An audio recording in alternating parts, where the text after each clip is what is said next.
That was a great interview, Jeff. Now, finally, where can I find your website?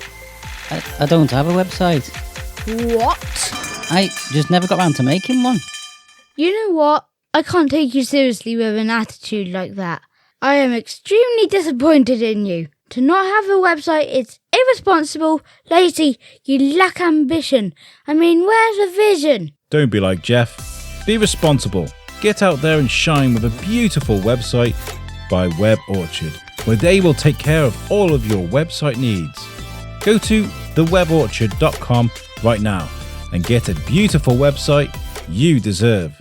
You know what? Get out. Hi guys, and welcome to the Shrewsbury Biscuit podcast. We're back! Absolutely, really chuffed to be back. It's been a great couple of months off, recharging my batteries, looking at things and looking at how we can change things around. And one of the ways we're changing things is by creating 10 episode seasons rather than releasing a podcast every Monday forever for eternity while it burns me out. Right? Okay, that's how we're going to do things now. And we're starting off with Season Alpha. That's a very strange way to start things, but we've done 400 plus episodes of the Shrewsbury Biscuit. It seemed a bit weird to go to Season 1 after 400 episodes. So Season Alpha it is. This is episode 1, and this is Rob Gibson, executive chef. We met at Shrewsbury Food Festival in the summer. We had a little bit of a chat, and I realised this guy's he's really fantastic, great to speak to.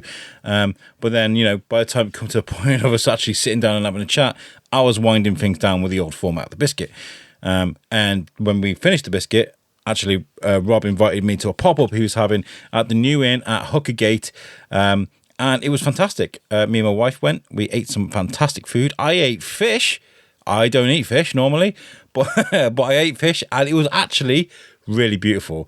This guy is an absolute legend in the kitchen. What he can make is phenomenal. If he can make me eat and enjoy fish, I'm sure he can do amazing things for anybody when it comes to food. And you know what? I'm not gonna lie. I could never be a culinary journalist, I don't believe, because there's certain things like I don't really like to eat, and I don't want to try and fake it as well. This is great while you're scowling down the camera now.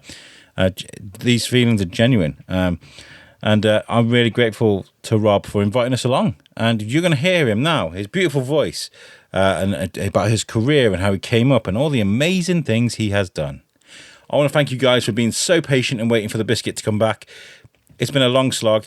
I mean, it's been really hard and good at the same time. I love to be busy. If you listen to the biscuit for X amount of time, you'll know that I love to keep working and making things. And it's been good to sort of think, slow down, and decide where I want to go with this thing. But also, I've been missing being behind the mic. So you're going to hear all kinds of crazy passion coming behind this microphone right now, because it's the first time really we're recording in a long time. So I'm going to leave you to it. This is episode 1 of Season Alpha of the Shrewsbury Biscuit, and this is Rob Gibson. Enjoy. I'll catch you guys at the end.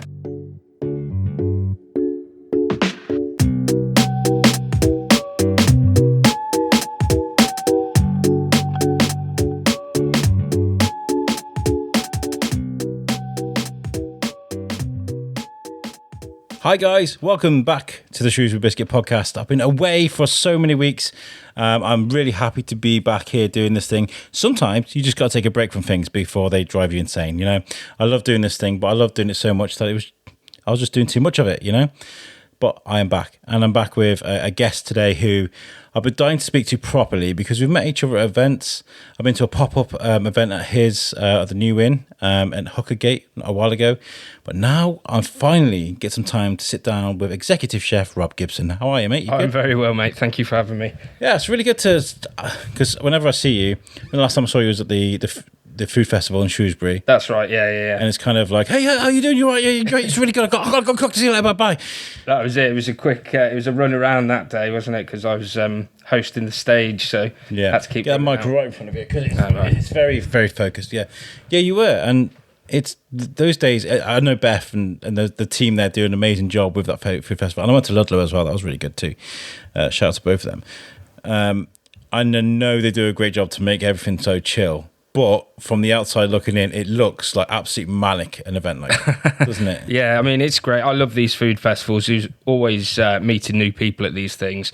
I was lucky enough to be at Ludlow as well, but I was sort of doing a bar with Adam at the Shropshire Lad. Instead, I saw that. I didn't see Adam. Yeah, so he had his sort of rum shack set up. So instead of doing food, I was actually making drinks, which was a pleasant change, actually. I got some cool pictures of that rum shack. It was really cool. Does that thing take... Brilliant. Yeah. His mate Mel designed it so that it'll screw together. And it's completely mobile, but it takes a bit of assembly, as you can imagine. Yeah, it's very cool to see that there. And Shropshire has got a very big foodie scene. And now, look, I say this as a guy who has just...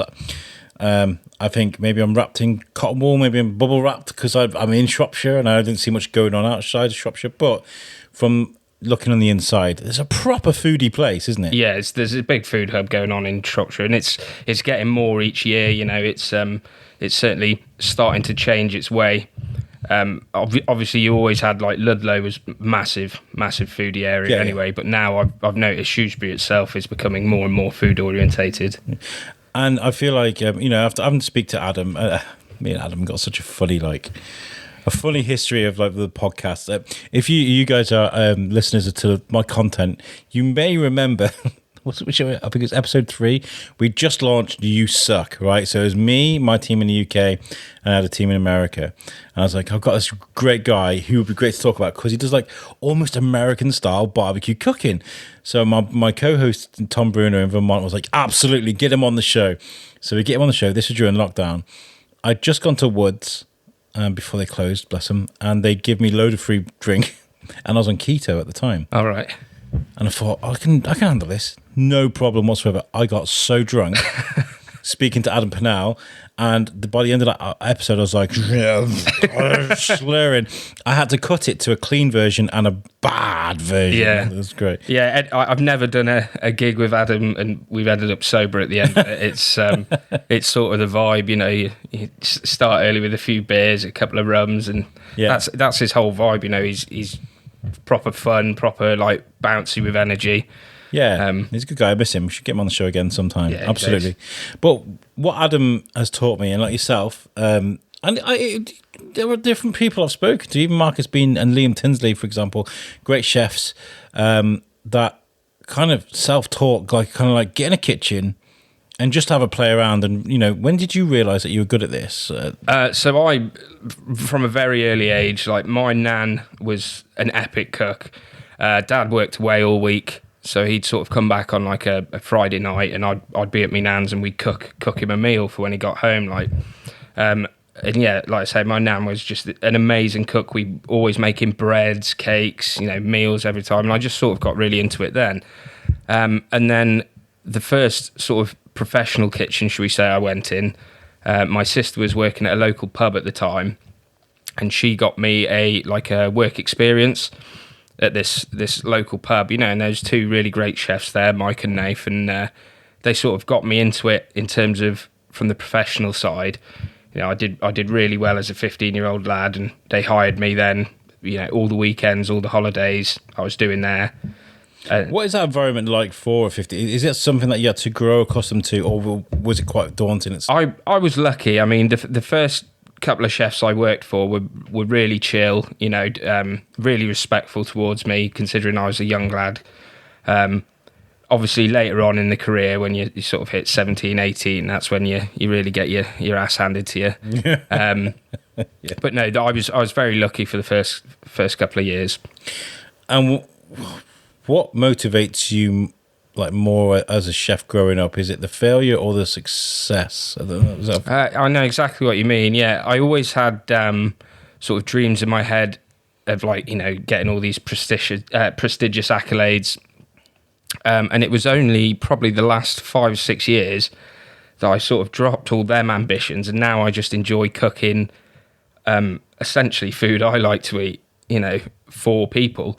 And if they like to eat it, great. And if they don't, don't eat it. You know what I mean? It's. I think you can tell with it is crazy because it doesn't matter what it is, whether it's music, whether it's food, whether it's art, whether it's like, if you are passionate about something and you're making it, it really does show in what you make. I mean, like, I was very lucky to taste some of your food a couple of months ago at your pop up, which we will talk about, by the way. Yeah. I can't get my head around the science of all that, and you could. Honestly, like listeners, the beef that you made. I mean, we've all had beef, right? We've all been to a carvery, or we've all been this. But that beef, I don't know how you made it like that. And that's just beef. It's just... Well, that's it. The sort of cooking I'm doing now, I've left behind the restaurant now, so I've gone private. And I tend to cook just like really sort of simplistic flavours, flavours that people understand, just with a bit of love, and, make sure I get each bit right.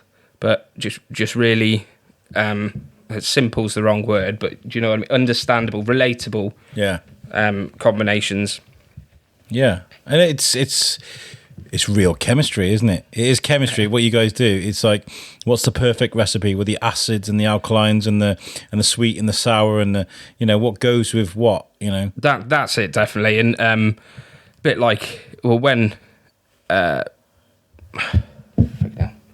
brain fart. Either you'd be surprised how many times that happens on the podcast.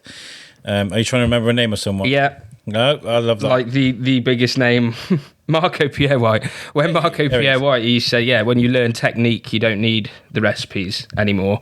And that's very much something, you build along your career. And this is balancing flavours, balancing acidity is a very, very important one. People get mistaken with seasoning, for example.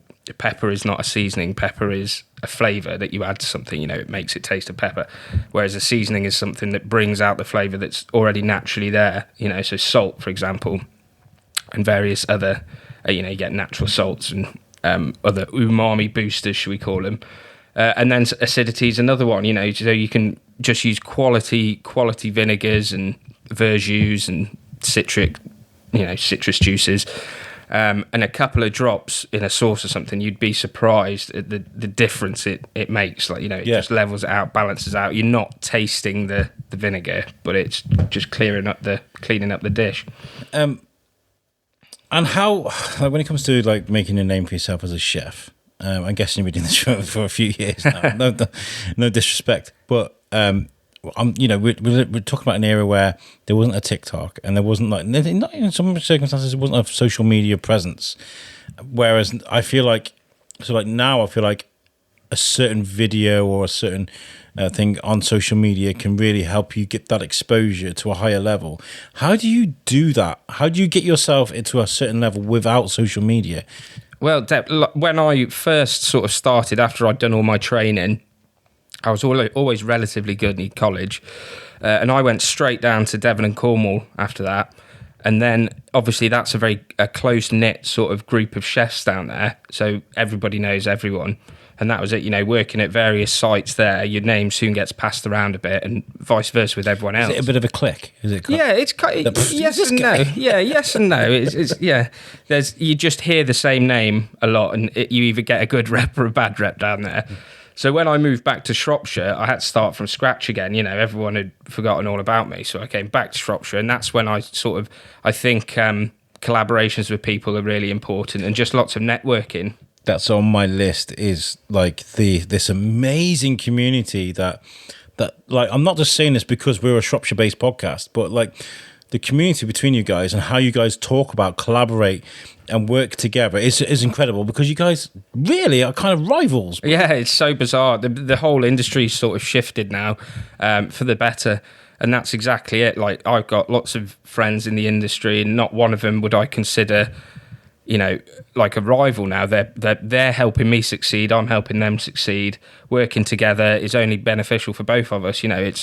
It's going to make both of us especially better. If you complement each other. Exactly, that's it. Yeah, the more sort of collaborations you can do, the better, really. And you're building that network. Their string of followers will see your content, and then vice versa, and it's just slowly growing that network. That's why I love Beth Heath for what she does. And I know there are great event organisers out there, folks, but when it comes to like Shropshire-based culinary providers and people that are in that industry, a good like food festival brings all those people together, so you can find the people to collaborate. Very much so. That's how I first sort of started speaking to Liam and Chris Burt and stuff, and they contacted me, to do a few demos, and that's how I sort of got in that group.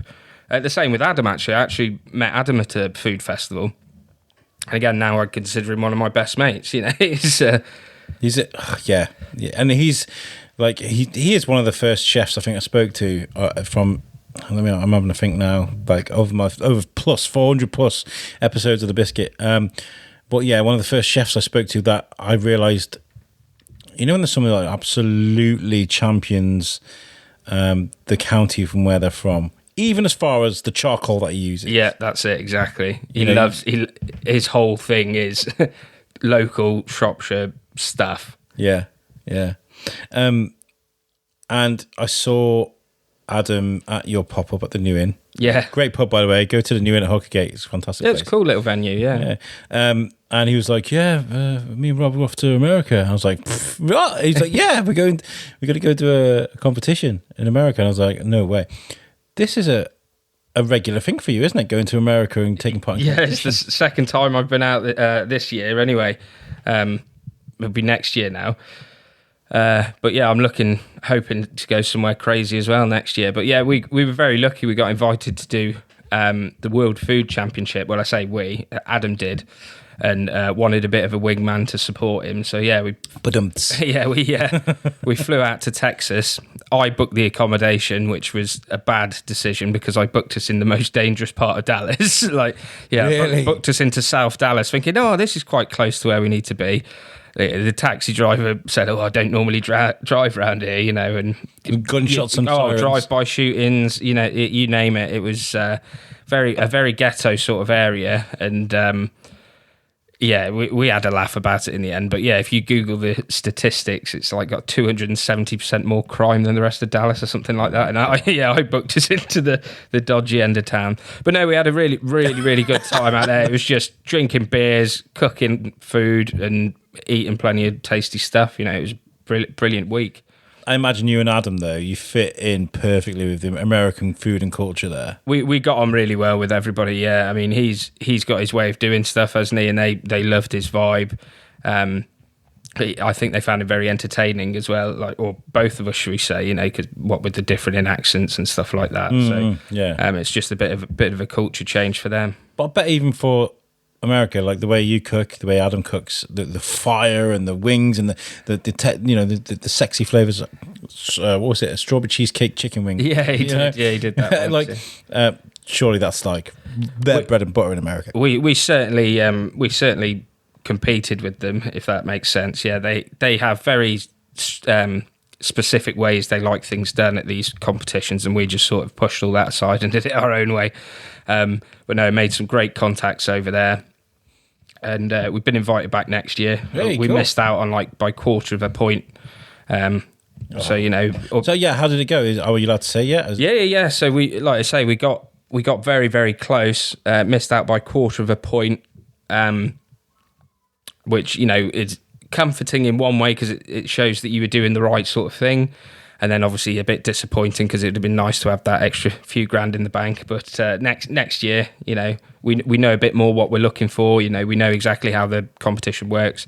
Considering it was our first year, a lot of the people there had been there year in, year out, and we beat all of them. So is it? I mean, how much of that of a competition like that is all about the glitz and the glam and putting on a show, or the food? I mean, what's most important? Annoyingly, more about the glitz and the glamour. Really? Yeah, there was a couple of people that got through just on the glitz and the glamour, which we had to tone down a little bit because normally, obviously, Adam is up front and sort of showcasing everything, but we were just so busy we had to keep our heads down and get it done, which probably might have cost us a point or whatever. But yeah, there's loads of that drama going on. What you need somebody with a microphone at the front where you guys do. That's it, exactly. Yeah, hook us up and. I'm just saying, glamorous assistant. We've got the biscuit guy with us. I'm saying you take me next time. Maybe I can do all the show dancing stuff. You guys can cook. You know what I mean? It sounds like a deal. Hey, America, how's it going? How are those biscuits of yours, aka scones? Yeah, not our biscuits. Are they not our sort of biscuits? Oh man, the arguments I've had with Mr. Tom Bruno. I remember somebody put a picture of a packet that said English muffin, and it was a crumpet, clearly a crumpet in the packet, and I was like, they're so confused over there. How hard is it to? I mean, I know you've only been twice, but when it comes to American cooking, on food, the translation is not easy. It's not easy with those guys. No. I mean, luckily, a lot of my background tends to be more in the fine dining, which probably translates even better over there because, classically French trained. That carries all over to their culinary institutes as well, and they're all classically French trained, from the fine dining base. But in terms of like old school Texan barbecue and stuff, I just try to learn a bit off them, Yeah. And then obviously we went to Boston as well.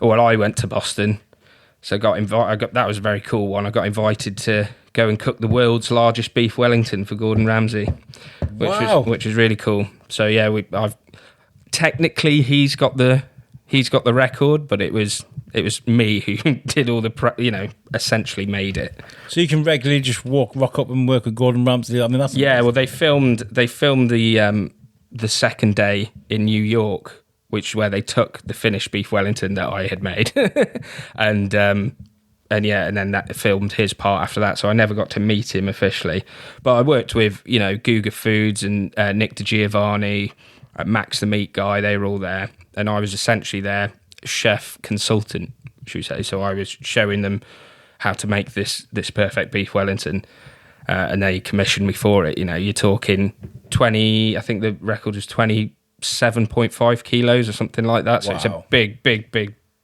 of meat. Beef Wellington as well. What a great meal that is. I did write a question here, but I don't know if that. Do chefs have like a white whale? The one thing that they want to achieve, as in the culinary world, something you want to make and perfect that you've not quite got right yet. Yeah, definitely. I think each chef it would be something completely different, and mine probably changes as well. Currently, I've got got a macaron vibe on the go. I've never been able to do perfect macarons. So, it's just, and I know they're very easy to do, but for some reason, it's one of those things that I've just never been successful with. I think it counts a lot with the oven, and I'm still cooking from a crappy old gas oven, Maybe I'm due an upgrade. So that was one. And then it was something else earlier on in my career. There was something very, very simple that always used to irritate me. And I think it was something as simple as just a plain meringue. Mess it up. Yeah, I think it was I would just always, because it was such an easy job, it wasn't meringue, it was honeycomb. It was honeycomb. And because it's such an easy job, I never put enough thought into it. I was like, I'll just knock one out. And then I'd find myself going through 2 or 3 batches, and I'd either burn it or, not set it enough or something like that. And now I can do it with my eyes closed, but then it used to give me problems. Yeah. I think it's good to have something like that, though. Yeah, definitely. Just that thing that just follows you around and annoys you all the time in the back of your mind, like, you're never gonna get there because you just, I don't know. It's nice to have something you can't attain. Maybe when you get it, it feels great. Well, that's it. I didn't try and avoid it because I was so crap at it. I kept going until I got it right. And it's just knowing your sugars. Take the guesswork out of it and use a sugar thermometer. Yeah, and then jobs are good. And then. And we were talking whilst making a drink, and you're talking about how you travel around an awful lot. I try to, yeah. I mean, I've been very lucky throughout my career. I've worked out in Australia, and like I said, I've been to America a good few times. But I like to travel. I like to eat different cultures. How does that work? Do you have to audition for something like that the same as you would like a show, or do they come and find you? They come and find me. I'm lucky, yeah. But all of these opportunities have just sort of fell at my doorstep. I filmed a show for BBC Two, I think, when I was 22. I think I was 22. And yeah, I was just sat at home one day and got a phone call off this BBC person, I wouldn't say producer, one of the team, saying, we're filming this show with Alex Polizzi called Chefs on Trial. Do you want to be part of it? I was, yeah, why not? So I did that. All these crazy opportunities sort of just happen to come. I think they come to everyone. It's just whether you take the leap of faith or not. You take them or not. Is there you can take a drink of your tea, don't worry. I can see it. Been eyeing it up. Yeah. It's one of those. I think I spoke to a guest recently that Liam made us a nice coffee and she didn't drink it, and I was kind of like, oh man, that's my fault. He's a very good coffee maker. He is. Just doesn't do it. I'm joking.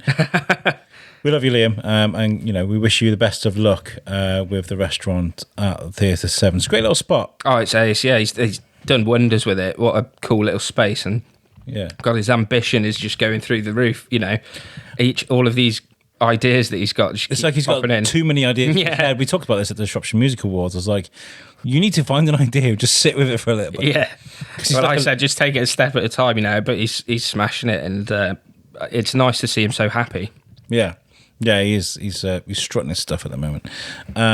But yeah, what was I saying? I was going to say something and I completely forgot. Oh yeah, media-wise, TV-wise, do you have any ambition with that? I mean, what's the goal for you with that? I would like to, yeah. I mean, obviously, I've got a lot of friends who influencers, I guess they're called, and sort of TikTokers and all that sort of stuff. And I've never got round to sort of filming my content or taking enough pictures and stuff. So in the new year, I want to really focus on that. And my mate Tom, he said, just start taking videos. Like, just next time you cook something, just start taking videos. So that's something I want to push next year and just see where I can get with it. I'm terrible with it as well. I could bring cameras in here, and really dress it up. It's just everybody is preferring to watch things now. But I'm like, I've done this for so long now, and I'm not being like stubborn. Technology, because that's how you die in this kind of industry. But like, I feel like I've got a face for radio. I am very. That's right. I am very comfortable in my own skin when I'm doing this. I think if cameras were there, you get a different version of Alex. You know what I mean? Like, it'd be completely different. So, I think you got to change though. You got to keep adapting to stay. For me, it'll just be the consistency. Just make sure I'm getting this content and just stop putting it off. I mean, I've constantly got stuff to do because I'm obviously a private chef, so I'm continuously prepping stuff. If I just started recording a bit of that, I'd have endless amounts of content. Exactly. I should really learn how to edit stuff as well. I'm not good at anything like that. How are you with TV chefs? Because I know that sometimes you'll watch something and be like, that's not how you do that. Watching Saturday Kitchen or something like that, and like butchering something, you're like, well, after a few bits, I understand like sort of the deceit that goes on behind cameras. But I really respect these chefs on there. I only watch the ones that I respect. I don't bother with anyone else. I love watching Great British Menu because they're all really, really good guys. They're really amazing chefs. You must choose people that cater to your style of cooking. Yeah, and constantly learning. You're constantly learning off these. What a cool idea. And you take that idea and you sort of adapt it and you play around with it and use it on one of your dishes. Is there anything like that? I don't know, whether it's in the line that you work, whether you see it on TV or maybe in adverts, some things that really piss you off. You're like, well, wish they'd stop doing that. I'm trying to think off the top of my head. Knife sharpening is probably one, when they're just whipping the knife over the steel all the time. Yeah. Which is great when you're a butcher and stuff, but a lot of these Japanese knives, you're better off with a stone. Yeah, stone or like really, really almost strop it like you would a razor. If you've got a good steel, great, but a lot of these steels are really coarse. They're either made of cheap stainless steel or they're diamond coated, which for these expensive Japanese knives that they're using, you're going to knacker it before you're going to take away that really fine edge. Yeah, it'll be sharp for about 2 minutes. The thing is, they're rubbing it gently against the stone with some oil. It's not as showy as. No, it's not. No, it's not. But that's why, I guess. Because I'm sort of like, obviously, I make knives as well. I started, a few years ago, just messing around with the forge, so sort of understand the processes there. So yeah, when I see them messing around with these expensive knives, and I'm like, God, I wish I had a knife like that. And then you see them mistreating them. It's get off that knife. Yeah, you just stick with your cheap ones. I'll take the nice ones. I just finished watching The Bear. It's great, isn't it? Do you like that show? Is that quite brilliant. Authentic then? They did a really good job of sort of capturing what it's like in that the stress levels. Yeah, in like the professional kitchens. When I was in the restaurants and the hotels at a higher end level, that's exactly what it was like. Yeah, really. Just crazy, like, and they nailed it. They nailed it with the discipline side of things. Yeah, I really enjoyed The Bear. So, you can't make a pate or get out. They march you out like. I remember my very first proper job, shall we say, in terms of in a fine dining kitchen. The head chef didn't even acknowledge me for 3 months. Wow. Didn't even I was completely invisible. Wouldn't even look at me. And then I was put on salad section. It sounds so simple. And, and the sous chef at the time, who's now one of my good friends, came over and he's like, right, I know it's just something as simple as a salad. He said, just make it the best that this place has ever seen. And I really warmed to it, and each morning I'd be picking through this frisée, making sure everything's correct, prepping these endives, prepping these micro herbs, prepping these, a lot of edible flowers and stuff back then. Yeah. Anyway, once, the chef started seeing these go out, and he came over after a few months, like I said, and just said something as simple as, these look really good, and then obviously that pushed me then to, right, the next thing I do really, really good. Is that why he's ignored you for so long, though? So that when he does give you that compliment, it's kind of like, oh my God, yeah, quite perhaps. And what's really bizarre is we actually became really good friends. After another 3 months, shall we say, I was on the line with him and had surpassed people that had been there years, just because I put everything I had into everything I had. I nearly broke myself at a very young age, but that's sort of why I'm able to do what I do now, I suppose. That's an interesting thing, that you put yourself through that. Oh, I put myself through hell, yeah. And that's kind of, I wouldn't say it's common, but that's kind of like I won't say it's cliche either, but you do hear that a lot from chefs, that they've been through like hell and back, which is why they can turn around and be like, boy. Yeah. Well, what's nice now though is the industry again is changing. There's not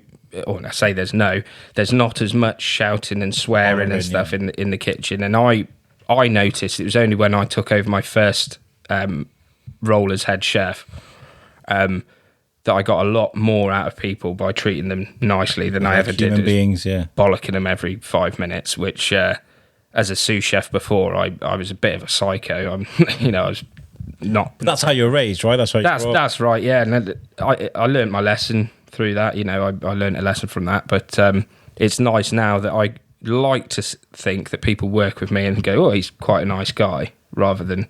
Is there anything that sort of pushes you to the edge, like kitchen pet peeves? Like my wife hates it when I leave like doors open in cupboards and things like that. Is there anything like in your kitchen where, even if it's something simple, where you're like, yeah, yeah. Well, the obvious one is I don't like having to explain myself, or answer back. It's different if someone's asking a question to educate themselves, but if they're just trying to be awkward, So if I say, "Oh, right, can you do that?" I don't like an explanation of why. I don't need to explain why. That's the beauty of being in charge. Yeah. I don't have to explain why. That irritates me. If they're just trying to educate themselves, that's completely different. But I don't imagine in an orchestra when some of the conductor's doing his wavy wandy thing, and you're like, "You sure you want me to play a scene there?" No. Yeah. That's exactly it. It's Mum sometimes come and helps me with the functions and stuff as well, and she likes to get involved. Bless her. So what should you be doing that? Should you be doing that over there? And I say, Mum, you worry about what you're doing, and I'll take it from here. Imagine that Eric Cartman. Yeah. But no, that used to annoy me in the professional kitchens. And what was the other one? There was something else. Oh, I always used to wind my head chef up because I knew what his worst one were. And we have like a spoon pot on the pass, obviously for saucing, tasting various bits, and it's just spoons in a pot of water. And I always used to put a couple of forks in there, so he'd be really, really busy mid-service and then grab one of these forks, and it always got launched at me. But it was worth it. It was worth it. I mean, I guess when you're in a kitchen though, and you've been through it all, like whether it's a tough night with really like high pressure clientele or whatever, where at the end of the day it becomes like a brotherhood with you guys. I mean, how's that? Yeah, I mean, you spend more time with these guys than you do with your own family, so you've got to get on, and that's why I think it's important now that the industry is going in the direction it is. I'm lucky I still get to go and pop my head into the restaurant, and I'll work a few days or work a week, whatever, with some pretty some known names, and I'm lucky enough to go into their kitchen, and just the camaraderie there now is brilliant. Everyone's always having a laugh, not crying in the corner like you used to see. Yeah. Not scalding hot purees thrown over them or anything like that. You're not the first chef to mention the change in mood in the kitchen, and I was expecting a lot of like chefs from back in the day, some like yourself has been through it, to be like, oh, they're making us like not shout at kids anymore, call them a bread sandwich, an idiot sandwich, but the more like encouraging it. Actually, this is really good. Liam was very good about that as well. He was like, the kitchen's a much more welcoming place now. There's no that's good to see. There's a very fine line between a bit of banter and bullying in the kitchen, and I think it's important still to have a bit of authority. Yeah, very much so. You're the chef. Yeah, very much so. But just make sure it's there for the whole team rather than just to massage your own ego. Does that make sense? You mentioned a key word there. Ego. And you know what I'm talking about. I remember I went to a local radio station because I did radio for about 18 months. Did Splash Damage Radio. I did a Naughty Talk with Alex Whiteley. It was fun, right? I really enjoyed that. But I went to a local radio station. I was like, I want to go on the radio. Have you got any spaces available? And they were like, do you have an ego? I was literally asking me that. I was like, I don't know. Maybe. Do you have to have an ego to be a chef? Does it help, or do you notice it yourself? I think in the start of the career, perhaps, it helped me sort of stay on course, should we say, and maybe help with confidence issues, because you probably always slightly oversell yourself, which then, of course, you got to fill those boots. Yep. So you're constantly pushing yourself forward. I think I've dropped most of my ego now. Like I say, I'm always learning off people, half my age, people who still teach me stuff, and I think that's what's important, is sharing these different techniques and stuff. But ego. Back in the day, I definitely had an ego, especially as a sous chef. I was a bit of a nightmare. I've spoken to people about like more like marketing side of things, and it's more about like putting a price on things, right? So like, without an ego, without this, what makes you special, that X factor, that little bit of pizzazz, Yeah. Like without that, you don't have as much value. So you kind of almost have to create this space where I am the biscuit guy. Give me a roll. Do you know what I mean? So that's exactly it. Is valuing yourself. Yeah. And it's taken me a bit to work up to that. Working for myself again now, and it takes a few mates to say, look, no, you need to put your price up here and put your price up there, and once you start to value yourself, I don't think I've let my ego get carried away with me, but I certainly, I'm a bit of a nightmare if I don't like the sound of someone, over emails or phone calls. If they sound like they're going to be picky, or they sound like they're going to irritate me in some way, then I'll just refuse their booking. It's good to have those people that can bring you back down to earth a little bit. Yeah. Like, stop being a knob, Alex, like, But I suppose, thinking about it now, maybe I have got an ego, because I like to cook for people who like to have me in their house. Does that make sense? Yeah. Enjoy my food. So when people do get a bit too picky, like currently, I won't say any names, but no, you can only love me. Yeah, but I'm having email exchanges at the moment, and yesterday I thought, do you know what? In a minute, I'm just going to say, no, I don't want to cook for you, just because it's like I don't want to have to bow down to people to do that. So that's not what I'm offering. And I love that. That is the right amount of ego, that is, because there are offers out there for you all over the place, I imagine. Yeah. Well, they're a lot easier. Yeah, very If you don't want my cooking, then I won't come. That's it, exactly. I said, right, this is what I offer. Can you offer this? Can you offer that? Well, I can, yeah, but is it going to be profitable for me? You're causing me annoyance, which, you're going into someone's house, you've got to feel comfortable there. You've got to feel like you're welcome there. And I bet you get lots of emails that are completely out of par as well. Like, like an analogy, going up to like David Guetta and asking him to play Oasis. Do you know what I mean? Like, that's not me, mate. That's very much it. That's a lot of, I've been very lucky because pretty much all of my client base sort of know the style I like to do, and I cater to what they want because that's what I happen to enjoy cooking. But I have had some requests for stuff that I'm like, no, that's not my cup of tea. I blacklisted some customers. They cancelled on me last minute, but I'd agreed to do like steaks and burgers or something for them one day, and I forget why I did it because it wasn't even making me any money. But it's so earlier on in the self-employment, and I thought, I'll take that one, I'll take this one, and no, I'm not doing that. It's, I worked hard to get where I am, and it's set up these.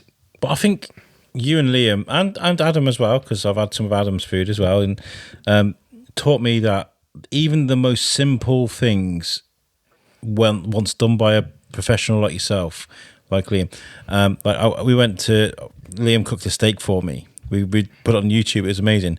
I'd never had a steak like it. Yeah, it's like and your beef as well. Your beef, like for example, it's roast beef, but I ate fish, by the way. Yes, yeah. I don't eat fish. No, but you cleared it, didn't you? I did. Phenomenal. Absolutely phenomenal. I don't eat fish. And I was like, oh my God, this is really embarrassing. It's very public, right? I'm going to put this all over social media and I've got to eat fish. I hope I don't throw up everywhere and disrespect the chef that's kindly invited me around here. And I bit into like, oh my God. Oh. Yeah, it's I'm not massively fishy either. Like, and I used to live in Cornwall, as you know.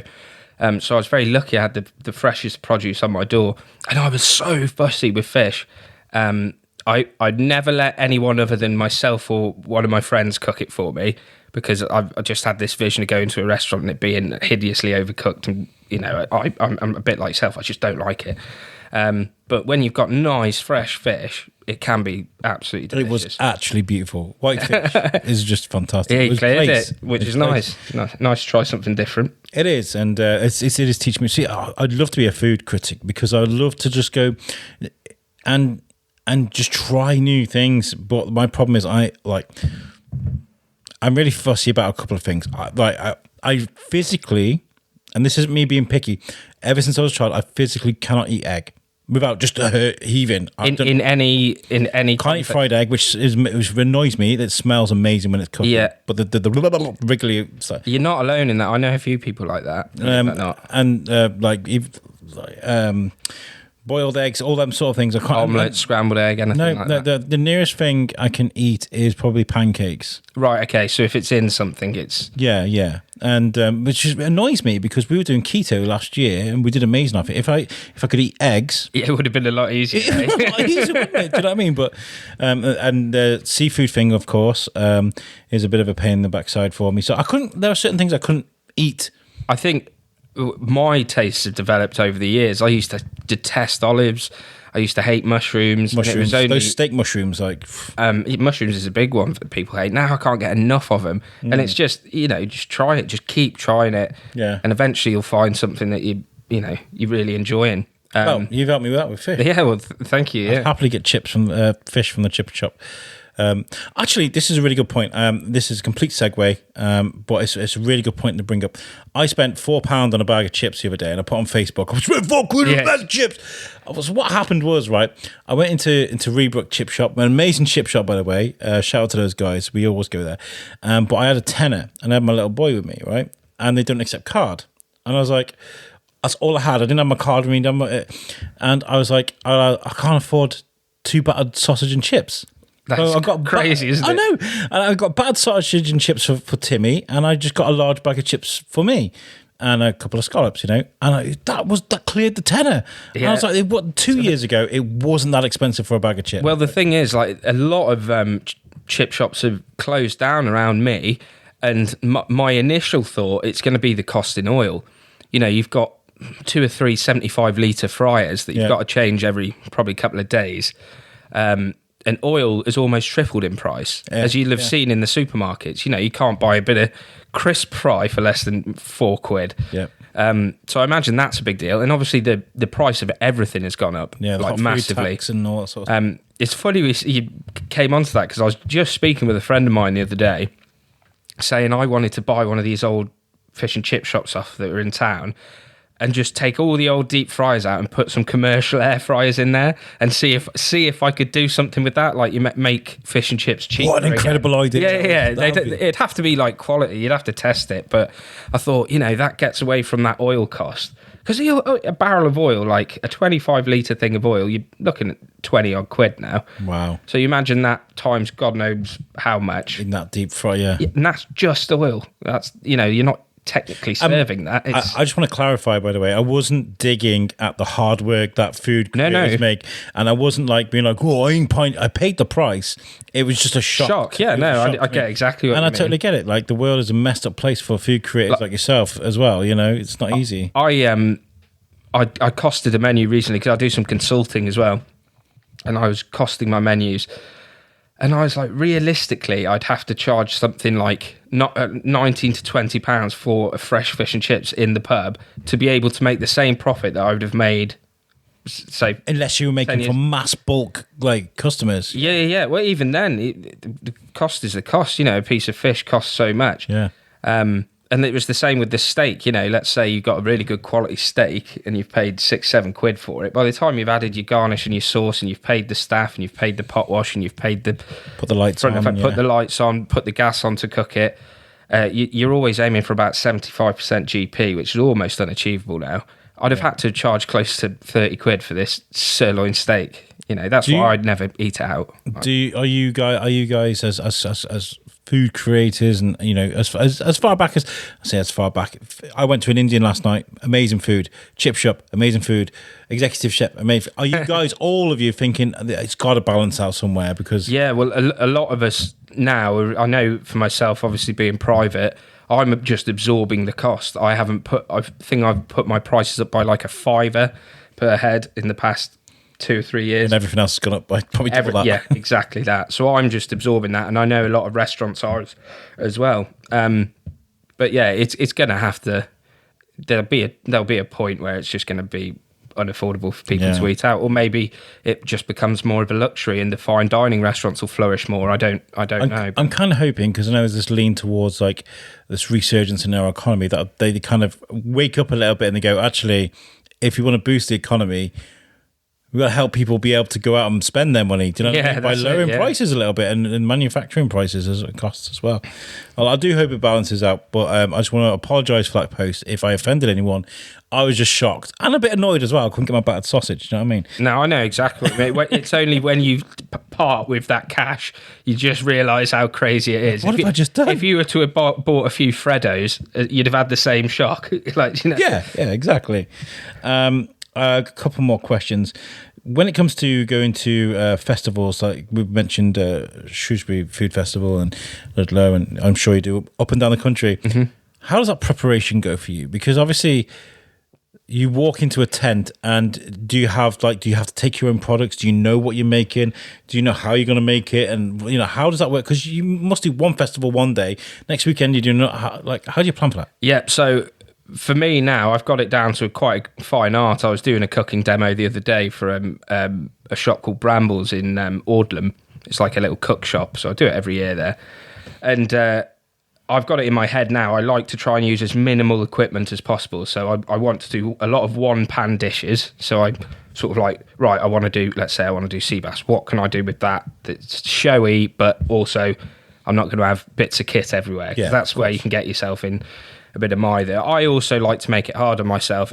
Every single food demo I've ever done, I normally do 3 courses. You get allocated about 45 minutes, and I normally do 3 or 4 courses, just because I like running around, and it gives me plenty to talk about. You know, if you make it too simple, I've seen chefs that go up with a lot of pre-prepared stuff, and they're just assembling essentially, but then you run out of stuff to talk about. Whereas I can always fill the gaps by rambling on about what I'm doing. So yeah, in terms of what am I going to cook, it's normally something along the lines of what's on my menu at the moment. I think, I really like that dish, I'll show it to everyone, or I'll do a variation of it, a simplified version of it. So that tends to be where I base the ideas for that around. I like that. And then also utilising like sponsors and stuff. So, for example, there's the rapeseed oil guys and all that sort of stuff. Risden. Yeah. Sexy. So trying to use their products as well. Those aprons are proper nice, aren't they? That was my favourite part about being at the food show, is getting a free Risden apron. I was really, really, really nice to them at Ludlow, and I was hoping they'd be like, "Oh, Mr. Biscuit Girl." Do you know what? I'm not really a massive foodie. Like, my wife will not let me cook. I'd be like, "Can I cook tonight?" And she'd be like, "No." I think I'd be a bit like that, but the opposite, you know. Is it true about that when you come home after like cooking, you like just like Just get a pot noodle or A lot of the time, yeah. I just get a takeaway. We eat like crap. I mean, my head chef was telling me a story once, and the story's irrelevant. It's the way he started it. He was like, I was halfway through my lasagna croissant. And I was like, sorry, chef, what? And it's exactly how it sounded. It was a croissant cut up, buttered. Of course he buttered it. And then a slab of lasagna that I believe was left from a staff dinner or something in that croissant. And that's the sort of crap that we eat. But I'm pretty good now. I like cooking because I'm nowhere near in the sort of stress that I used to be at. I'm not working 100-hour weeks anymore. Yeah. I've got a lot more time, so I do cook. I'm sure I've cooked today. I just can't remember for the life of me what it was. It's all such a blur. Yeah, there we go. Yesterday, I made a full Sunday roast for me. I was the only person at home, so it was for one. But I went and got all the stuff, and I thought I'm going to do it anyway. So I had it for 3 meals yesterday. That's amazing. And I did say before we started, put a pin in your pop-ups like we did in Hookergate. What do you get more out of it? The amount people pay for the food, and then there's the networking opportunities that come from that. What do you get out of it more? So the pop-ups now, I'm pretty good. When I first started them, we never sort of knew where we were going to go with it, but now I'm mostly confident I can fill it every time I do one. And you did, which I did. Yeah, you did. Yeah, I think there was a last minute 4 cancelled or something that got filled like that as well. Yeah. But yeah, so each establishment works it slightly differently. The one with New Inn, obviously they took all the bar sales, etc., etc. It was good advertising. And you had Tanner's Wines there as well. Exactly, Tanner's Wines there. Some places will charge me like a flat rate. There's 300 quid to use the kitchen facilities, whatever. Other places will want a price per head. We'll take 5, you take whatever. But for me, back to your question, it's knowing that I can fill it. I know I can pay my bills that month. Do you know what I mean? Because if I make 1,000, 1,500 quid from a midweek pop-up, on a Tuesday night or something. And that's in one, I guess, the preparation beforehand as well. There's a lot of prep because it is just me. And one night of just pure cooking. Yeah, so let's say you've got 40, 50 people. I normally do about 5 courses. There's a lot of work goes into it, but in the same respect, I take home a nice packet. I always pay my staff really well. They'll always tell you that. I probably higher paid waitresses than anywhere else. So I think Dexter did it the other day and made like 100 quid in 5 hours or something like that, Nice. Good. Which is unheard of in hospitality. But anyway, so I make sure they get sorted out. And in terms of these pop-ups, it's just a nice little financial boost for me. And again, like you say, meet new people. I meet the people of the establishment I'm in, sort of create that connection. And then, guests constantly changing. Yeah. How do you deal with the negative comments or reviews and things? I mean, his eyes changed and he was like, ooh. I've been very lucky. I haven't had any... Is me just assuming you've had negative reviews? No, I haven't had any nasty ones yet. Online, sometimes I get like... You'll put something up and there's always someone's got something smart to say about it. Yeah. And I probably should just... in fact, no, I've got a perfect technique. I don't say anything. One of my other chef friends does, because I do the same for them. If somebody's commented on my post, I'll happily educate that person because they're not my customer. So I'll go to town on them, and then I hope that someone will do it for me as well, defend me. But yeah, it's one of those things. In terms of awkward customers and stuff, I've been very lucky because I pick my clients, who I go to and whatever. One of my customers asked me the other day, would you cook for any knobs or anything? Like, what would you do? And I said it would be as simple as I'd let them have what they've had already for free. I'd down tools and I'd leave. And it'd be that easy. And they'd be left with the embarrassment of pissing someone off and being left without a chef. Do you know what I mean? I'd love that power. And I couldn't work in the service industry, by the way. I did have one guy click at me once. Yeah, I want. So I was out introducing one of the courses, and he held up his wine glass and clicked at me. And I'm not the smallest of people, so I looked over with a glare. And did you just? Yeah, like sort of in shock at what had just happened. And I think he soon soon realised not to do that again. People, do not click at anybody in the bar industry. That's really, really disrespectful. And especially chefs. Do not click at chefs, because they're on a ledge anyway. Like, you know, they're on very thin ice. They're dangling by a thread. Yeah. You snap that thread, they'll go wild because they're all mentally unstable. What is like when you think of like your initiation of getting on the wrong side of the head chef? Have you, when you were a young chef, did you ever like do the wrong thing, say the wrong thing, and you just? I was lucky because when I was a young chef, I went to the gym a lot. I was a big lad, so I never had the violence. Do you not know who I am? but I also had that respect, so I would never ever square up to a chef or anything like that. Yeah. As a young chef, but no, I never had the violence purely because it wouldn't end well for them. But I had that respect, and they could bring you down or up with just a few words, and it was that sort of kept you on your toes. Yeah, that's nice. It's nice that you've had that experience though, because you can pass that on to others. You know, the guy who taught me pretty much most of what I know. I've worked with this guy predominantly most of my career, and he was one of the best tempered chefs I ever knew, and he would never lose his cool. He'd lose his cool like once in 3 months, say, but the effect it would have on the whole team. Yeah. Because when he'd just go off, like, and you'd think, oh my God, there'd just be silence and everyone would be like work their ass off after that. It had an effect. Whereas I was the complete opposite. And he gave me some advice once. He was like, Rob, because you constantly act like that, it's got no impact on anyone. They're just thinking Rob's just being a knob again. So I had to really learn to control when and where the battles I picked, you know, and then if I did go off, it'd actually have some bite to it. Yeah, I was in the cadets when I was younger, and I got taught how to sort of teach and have that kind of authority. And an instructor was like, if I shout all the time, you won't pay attention to me. And you're just like, oh yeah, he is Mr. Shouty, Shouty, Shouty. Whereas if I'm quiet all the time and you run into the road and I shout, stop, you'll know that there's danger. Yeah, you had me then straight away. Do you know what I mean? Yeah. Like it's a good analogy. It's a good way of like grabbing people's attention. Right, I'm going to play a game with you now, if you don't mind. I'm going to have to use an analog. Have you got a stopwatch or anything? Yeah, I can. I can. You got a phone. Okay, so I've got this game I've started called. Wait, random, innit?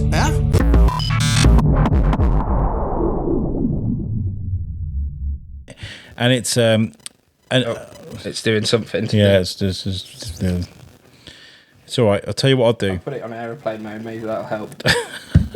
Yeah, it has. Yeah, it did. Yeah, that was that's the joys of working with Bluetooth. Thinking, eh? So I found timer or stopwatch. Stopwatch is perfect. That's great, actually. So I found this great website who I spoke to in the week, and they're very chuffed that we're doing this. It's called teambuilding.com. And they have this amazing question called the random question button. Okay. Literally, so for a whole minute, and you got to try and answer as many as you can. Okay. So quick answers, yeah. Quick answers as much as you can. I have no control over this. Okay. This is all from teambuilding.com. So we'll do it for a minute, and we'll see how many you can get. Okay, I'll get the first question up, and we'll go. What has been on your to-do list the longest? Oh, God, get in shape. Get in shape. Do you enjoy roller coasters? What was the worst roller coaster you've been on? Love it. Best one was in a theme park in Italy. It's called something like the Thunder Whirler thingy, and it was like a cross between Oblivion and Nemesis. It was brilliant. And the worst one was probably Corkscrew, when that used to be in Alton Towers, and it used to leave you with a crooked neck. And there's a black hole as well. I remember that. What book are you currently reading? I can't read. Well, I can read. I just the information doesn't go in, so I like audiobooks. So true crime. Do you prefer to work in an office or from home? I would prefer to work in an office should I be in that job. Yeah. Are you more of a type A or a type B person? I don't know what that means. Me neither. Moving on. Do you have any short-term goals? Get in shape. Have you ever been in a car accident? That's a bit deep. Yeah, really bad one in Italy as well. Literally, it was weeks after that roller coaster. Right, that was it. I can expand on that one. Yeah, so I did an Italian exchange when we were in college, when I did like a pasta course and visited the olive oil factory and various other bits out in Italy. Anyway, we just driving along, and the Italians are mental drivers anyway. And we must have been going like 70. I'd had a couple of beers, so I was in the back. And and I was happy as Larry. I was the only one who came out not injured because I wasn't trying to like stop myself from getting injured, if that makes sense. But yeah, we were in this horrific crash. It was like the car was unrecognisable. We were all trapped inside. It set on fire. Oh my God. Managed to bust out. And there's me just trying to get my bag, and they're like, "Get out of the way!" Obviously in Italian, screaming at me, "Get away from the car!" But yeah, the driver like peeled all his face through the window. The girl in the back with me had really bad back injuries. The girl in front of me had like a really bad cut on her head. And I came out with nothing because I had a few beers and just sort of let my body go like a crash test. Yeah. But yeah, that was a savage one. It sort of put me off. Teambuilding.com, this is great, but you need to steer away from the PTSD. Thank you. Yeah. Shaking now. I was in Nam. Yeah. Takes me back to the days you could hear the helicopters. That's amazing. Well, what's up? What's next for you? What are you working on at the moment? So, like I say, I want to work a lot more on the social media side of things for me. Really learn how to. Are you going to do it yourself, or are you going to get someone else? No, I've got a lot of mates in the industry, so I'm just going to seek advice off them. Yeah. Start small, just start making content and get some TikTok-y stuff, or TikTok-y stuff, small videos. And sort of just document a bit more about what I do, Maybe I'll just do that, like live in the day of a private chef, because it is interesting. Well, to me it is anyway. I'm sure to other people it is. And it'll probably mean that a lot more chefs will go out of the kitchens and go private because it's such a better way of life. But yeah, so I really want to work on that next year. I want to do something completely different next year. I don't know what, whether that be go to another country and work for a little bit, or try my hand at something different as well as the private dining. Just want to try and do something different as well next year. Do you know one of my dream things? You talk about media and what you'd like to get out of, the road trip thing that they do with Gino DeCampo and that sort of thing, but with like let's create a tour. Like from one end of the UK to the other, and just create so this date you're at this pub, this date you're at this pub, and we'll just go out on motorbikes. Can you imagine me, you and Liam like that? Me, you, Liam, Adam Pennell as well. Wait, different people, need to be different personalities. Me and Liam would look like the two fat ladies, remember them? And I'd be in the sidecar and him the hairy bikers. Yeah, exactly. The hairless bikers, you call me. I mean, that would be good though. That'd be amazing. Just like proper road trip, but like you're going from venue to venue to venue. To set up like 5 venues and just go out for a whole week. Oh, I'd be sick, eat some really good food. Yeah, drink you get plenty. all the food from local, and then you document where you got those things. Take it in turns to cook. I think that's a great idea. Don't know what I'd call it. All right, let's go. If there's any local, content producers out there want to get involved, let's get the biscuit. I mean, I'm the biscuit guy as well. Yeah, let's do that. I think that's fantastic. Maybe you should base it off that, and you just do best biscuits the best biscuits. That's what we need to incorporate in the biscuit guide. I can't wait for that. It's just like, this isn't me plugging my show, but for years I did You Suck and Thorskin and these R-rated adult sort of shows. You probably all heard them, not all of you, but maybe some of you. You Suck is still alive, but like speaking to people from all around the world in whatever manner conversation comes out is just so good for me, so liberating, and I haven't done it for a while, so. That'd be good, Yeah, it's going to be really good. Where can people follow you, though, if they want to see your content? So it's at Roots and Wings Chef, all one word, on Instagram and Facebook as well. And then, obviously, my email address is at rootsandwingschef@outlook.co.uk should you want to make a booking. That'd be amazing. And have you got any messages for anybody? Anything that you've not said yet that you'd like to get off your chest or say to anybody? No, not really. No, I think that I'm good. I'm in a good place at the moment. So this has been really, really good, by the way. I'm so glad we got to do this. We'll have to do it again soon. Sometime. Yeah, definitely. I'll get you on the biscuit guy. We can have whiskey and cigars and stuff. Now that's my cup of tea. Yeah. You, me, Liam, cigars and whiskey. That's something. Yeah. Oh, it's a recipe for perfection, I think. Well, I've spent 24 hours podcasting with Liam before. I remember him telling me about that. That sounded really fun. It was really interesting. We're looking to do it again 2024. Missed it this year because I was not very well with stress and stuff. Yeah. So I was like, yeah, maybe a 24-hour bender won't quite help with the mental health side. In fact, the first year, Adam Pennell turns up with gin and stuff, and we were like, oh, okay. I guess we're drinking cocktails. It was rum cocktails. That's his rum. That's what. Yeah, he loves the rum. Well, brilliant. Thank you so much for chatting to me, Rob. And thank you very much. You guys have enjoyed this episode. I'll do a little bit of an outro after this, and I'll catch you guys next time. And there we have it, guys. Episode 1 in the bag of Season Alpha. How was it for you? It was great for me. I really enjoyed it. It was great sitting down and being able to just talk, man. That's what I love to do. It's my favorite thing in the world. One-on-one, me and you. Let's find out a bit about your life. It's really, really is good to be back. So thank you for being patient and waiting for me. But I'm back now, and there's no stopping me. And if you're listening to this and you're thinking, oh man, I wish I could listen to a bit more Whiteley. Well, I've created another podcast. It's more R-rated and a bit more for adults, but I'd like to introduce the Biscuit Guy to you guys, as in me, the show, yes. So for years, I have been interviewing people from all around the world with a team behind me.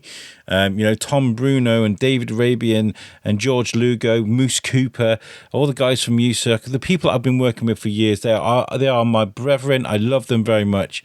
But I thought I'd decide to see if I can do it by myself.